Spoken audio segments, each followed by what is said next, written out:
more you clear, the more you're going to reflect someone that is in that same level of experience or that level of consciousness, that then you can actually choose to be with if you want it to be with, to for the because you have a collective path. But most of the time it's something that you have to heal, and at the beginning relationships are a trauma bond. Oof. Is not like you're destined to be with that person. It's just something that's looking to resolve within you and that other person. And yeah, that can turn into a beautiful relationship, but Yeah. there's levels to it. There's levels to So, it. so did But you yeah, say relationships are a trauma bond? Like all relationships? I would say most of them, yes. Until you That's finish, true. I agree with you. I, I would say yes. And depending where you're at, like I noticed that as soon as I'm working on a trauma or I'm not figuring some trauma, I'll have either like something in the hologram reflected or a potential partner reflected. I'm like, all right, this is what I Mm, needed to heal. I don't have to go into the relationship to heal it. If you have mastery of yourself enough, I would say that you can understand it, you can see it, and you can heal it on yourself, or you can go into a relationship that's conscious and work on it. But that doesn't mean that you're gonna stay with that person your whole life. So going back to conscious oh relationship, yeah, you yeah, have to be aware of all of these mechanics to actually have a conscious relationship. And I am not aware of all of them. But I yeah, would say that it would start with healing. Going back to your question, I would say it would start with yeah. healing. And that's why your own healing is so important, so that you are able to see, is this me? What is being reflected? Da, da, da. Yeah, and I'm pretty sure I don't know if I'm there yet. I'm just gonna say I don't know. But there's gonna be a point that you will match out with someone that Yeah, has um a parallel purpose or a purpose that is in line with yours. So to me, yes, the other part of relationships is love. is she aligned with my purpose? Because after Yeah, my healing comes my purpose. Those are my two priorities. If she's yeah, not healing, she's not aligned with me. If her purpose is not aligned with mine, she's not aligned with me. It doesn't matter if she's everything that I've wanted in life.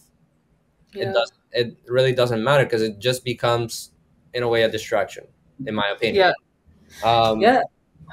and I feel, I'm yeah. sorry. No, I feel like that's one thing I realize when it comes to love. Like, you have to be practical. There's one level where you have to be very practical outside of the feeling and the emotions, you know?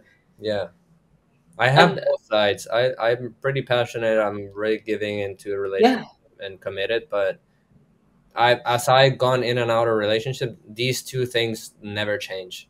And the more yeah, I get to know myself, the more those things have weight in my life. And yeah. yeah, and then going to back to children, then it would be in the same aspects of purpose healing. And if you have like you can go into contracts and all these different things that a specific child is part of your purpose and you have to birth the child because the child's going to do some other things. And from that perspective, I haven't studied much, but I know that you can start having conversations with those Yeah, souls that have contracts that need to come with you or through yeah, you. Um and so yeah. there's many levels to it. I'm not like trying Okay. to to poo poo or like to make people feel bad, in the sense Mm. of where they're at, and if they didn't choose to do these things in a way. It's just what I've figured out so Yeah, far in my own yeah, experience. yeah, yeah, yeah. That makes sense. Yeah. And just quickly on the trauma bond, because I feel like that word is thrown around quite a lot, but like what does that one look like for you? So it's not that negative. It's just basically a yeah. How I see it is I have something to heal. My Yeah, focus is not so within that I can't figure it out, and it's gonna reflect in the hologram for me to figure it out, for me to yeah, see myself in the mirror, right? yeah, And then if it's a female, then it's gonna be, and I choose to be in a relationship. That's what people I would say call trauma bonds, because they're coming together a bond based on the trauma to heal, right? But yeah, again, it goes back to my first principle, which is healing, right? So you can go into relationships, you can have those trauma bonds if you stay focused on the healing.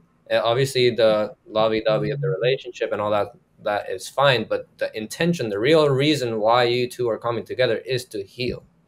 It's Yeah. not to have a baby. It's not to fuck. It's not to, change your purpose. It's not to dismiss your purpose. It's to heal. If Yeah. that becomes secondary, then it's a distraction, in my opinion. Yeah. Yeah. I love it as well because a lot of what you're talking about is just about alignment, and sometimes this can be like you can see how often we dismiss it, Yep. and it's like yeah, and makes things difficult and everything. But yeah, with the trauma bond, you say you see it in the other person. Ultimately, it's going to be them doing something that you might think is their problem and their fault, right? I feel like this happens in relationships when Yeah, I actually, mean, and again, it goes back to how aware you are, how present you are with yourself.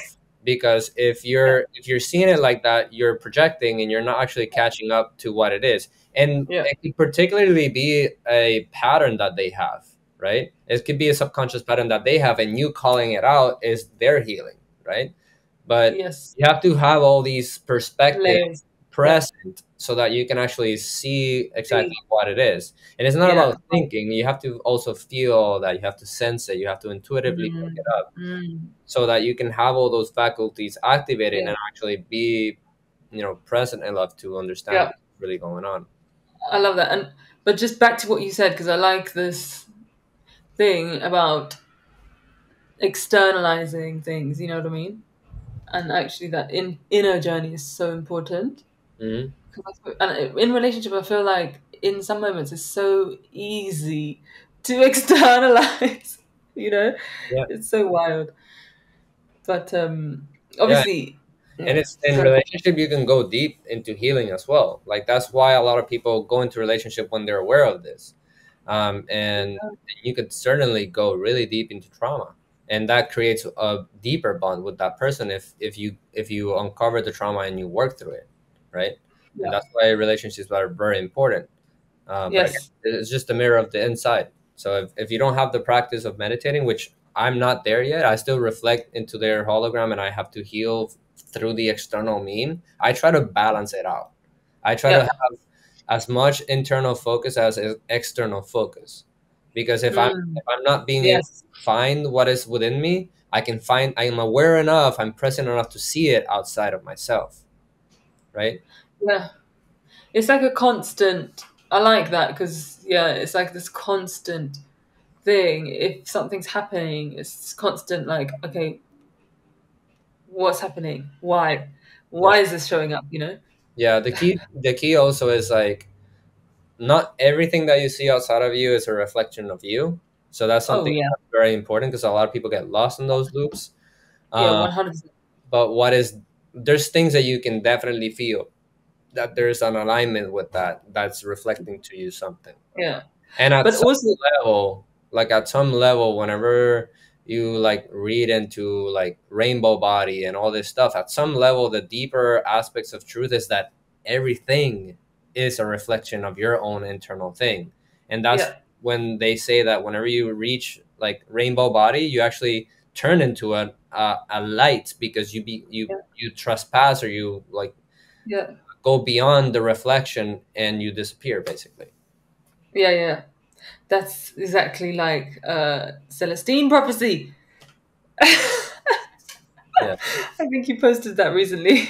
Yeah, yeah. I was back in Tulum, and I was called to revisit that. Um, Yeah, but yeah, that's yeah, that's that where was we're going. That's where we're going. yeah, There's that a is what we got.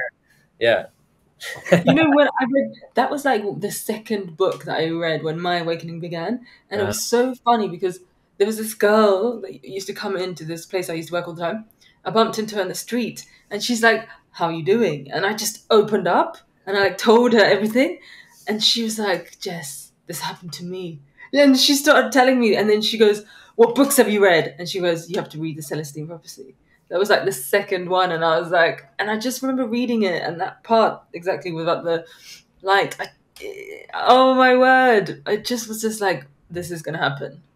that movie Yeah, that I didn't watch the I didn't read the book. I watched the movie. Um, yeah, but I read parts of it. But I just have a thing about I don't want to read. I just want to read myself. But I Mm. happened to watch the movie, and it's a solid playbook. Like it's a solid rule set of living life. It's a very it's not even basic. You have to go deep with it. But Yeah, it's not even basic. yeah, yeah, yeah.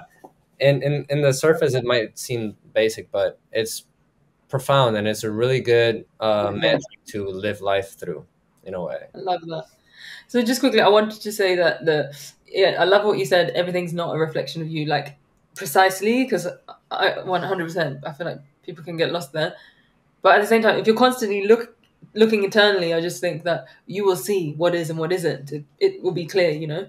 Right. Um, and then yeah, we just got onto soliciting prophecy. So when you say that's where we're going, what do you mean? Exactly that. You have to follow the synchronicities. So like Yes, the interesting yes. thing about this hologram is that, and I'll put it this way. In Spanish, we have a saying that says, "El que llama al diablo lo ve venir," and that means he who calls the devil will see him coming. Oof. Right. And so life is literally like that. If you try to find something, you're gonna find it. So me, Mm. is the more you clear yourself, your ego, your awareness, like who you thought you were, your all your shit, your trauma, etc. The more you can see clearly where you should head to, Oof. and that's what I call like the original birth purpose, like what you're here to really do. And the more you get clear on that, the more the reality is going to support creating that hologram that you're going to see that happening, right? And Yeah. and in the Celestine prophecy, they follow the insights, right? Like But the destination that you have to go to as you walk through the insights. And the insights mm, are like a synchronicity in a way, but also as a rule or a guide that you can use to go into that original path in a way. That's how I see it. And so at the end of the road, we talk about this bifurcation of timelines and the rapture and all this stuff that just two worlds existing or diverting, you know, yeah. in reality, whether that is true or not, that's what I see at the end of the Celestine prophecy. It's like the promised land, Yeah, that's true. the world that we should create versus the world that we should follow into, because Yeah. we are here to create or to follow. And if you're following, then you have to see what you're following, if it's the right direction. If you're creating, you have to see if you're creating correctly within integrity, love, etc., to be able to create in the right direction. So once you figure those two out, Yeah. you'll see a better world at the end of the day.